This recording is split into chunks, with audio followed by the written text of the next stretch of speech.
Court থেকে যে মামলাটা গ্রাম আদালতে রেফার করে, মূলত কেন করে? কারণ এটা গ্রাম আদালতে বিচার্য। তাহলে মানুষ কেন আদালতে গেল? কারণ তার জানা ছিল না যে এটা গ্রাম আদালতেই নিষ্পত্তি সম্ভব।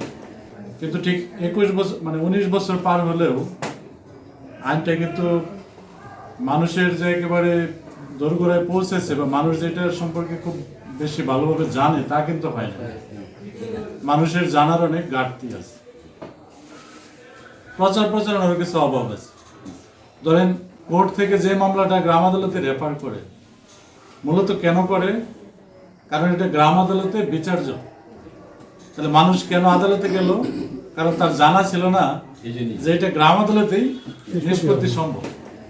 বিষয়টা বুঝতে পারছেন তো?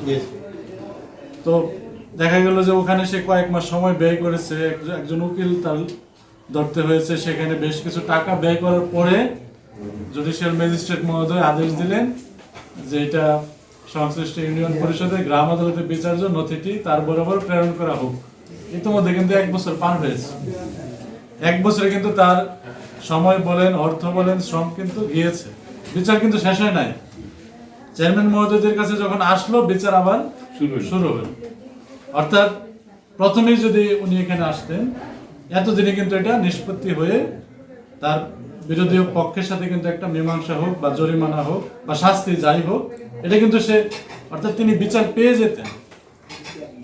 তো আমার যেটা মনে হয় যে এই কয়েক মাসে আমি যেটা উপলব্ধি করলাম যে গ্রাম আদালতের বিষয়টা আসলে মানুষকে আরো বেশি করে জানাইতে হবে। এই বিষয়ে আমাদের যে পরিষদগুলি আছে সেখানে বড় বিলবোর্ড থাকতে পারে, পোস্টার থাকতে পারে, লিফলেট থাকতে পারে।